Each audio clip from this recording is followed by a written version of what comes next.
US Ambassador to Germany, Richard Grenell, has launched a pan-European initiative to put an end to the criminalization of homosexuality around the world. Grenell met with LGBT activists from 9 different countries, saying their experience made them ideally placed to lead a global campaign. Well, they've taken the step in many of these countries, or all of these countries actually, to decriminalize homosexuality. They're also stepping up to say, now it's time for us to kind of take this fight beyond our borders, to go to those 71 countries where it is a crime. And so I applaud all of these activists who are taking on a new task, a new fight, and there's no one better to do this than the European activists who have been in this fight from the beginning.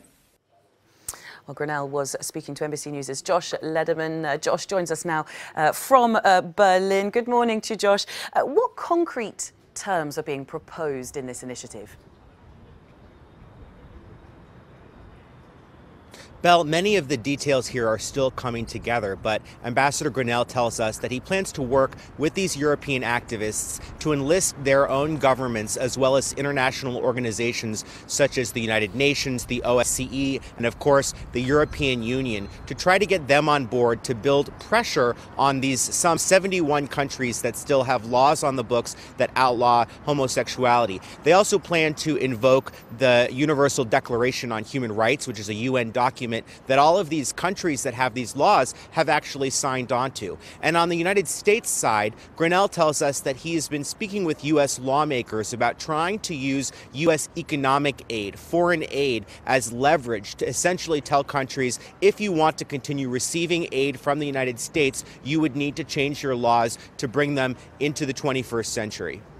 And Josh, Grenell was something of a controversial appointment when he was appointed. Could this be seen as some sort of effort to build political bridges now?